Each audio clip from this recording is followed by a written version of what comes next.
கண்காணிப்பு கேமராக்கள் அவர்கள் அனைவரும் அந்த இயல்புடன் இருப்பதையும் பார்க்க முடிகிறது. அந்த வகையில இந்த திட்டம் தற்போதைய வரையிலும் முழு வெற்றியை பெற்றிருப்பதாக சொல்லப்பட்டிருக்கிறது. 28 மணி நேரத்திற்கு பிறகாக அவர்கள் சர்வதேச விண்வெளி ஆய்வு மையத்தை அடைந்ததற்கு பிறகாக அங்கிருந்து பூமிக்கான தகவல்கள் அவர் கொடுக்கப்படுவதும் அவர்களுடைய பயணம் வெற்றிகரமாக அங்கு சென்று சேர்ந்திருக்கிறது என்பதை அறிந்து கொள்ளக்கூடிய நிலையும் தெரிய வரும்.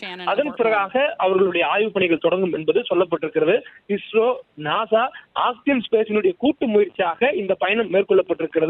இந்த பயணத்தினுடைய முடிவுகள், அதாவது இந்த ஆய்வினுடைய முடிவுகள், தகவல்கள் இவர்கள் பயன்படுத்திக் கொள்வதற்கான வழிவகையாக இருக்கும் என சொல்லப்பட்டிருக்கிறது.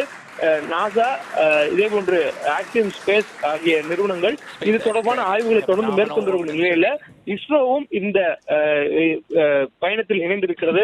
இந்த பயணத்தின் போது 60 விதமான ஆய்வுகள் மேற்கொள்ளப்பட இருப்பதாகவும் சொல்லப்பட்டிருக்கின்றன.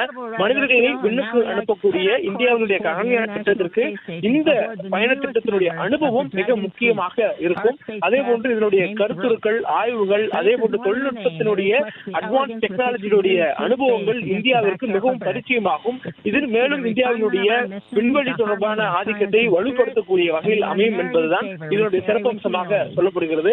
மேலும் இந்த பயண திட்டத்தில் 4 நாடுகளுடைய வீரர்கள் இடம்பெற்றிருக்கிறார்கள். சுபான்ஷு சுக்லா இந்தியாவை சேர்ந்தவரும் இருக்கிறார் என்ற ஒரு பெருமையை நாம் பார்த்திருந்தோம். இந்த சூழல்ல இந்த பயணம் 60 வகையிலான ஆய்வுகளை மேற்கொள்வதற்கான ஒரு பயணமாக அமையும் என்பதுதான் ஒரு முக்கியமான கருத்தாக சொல்லப்பட்டிருக்கிறது.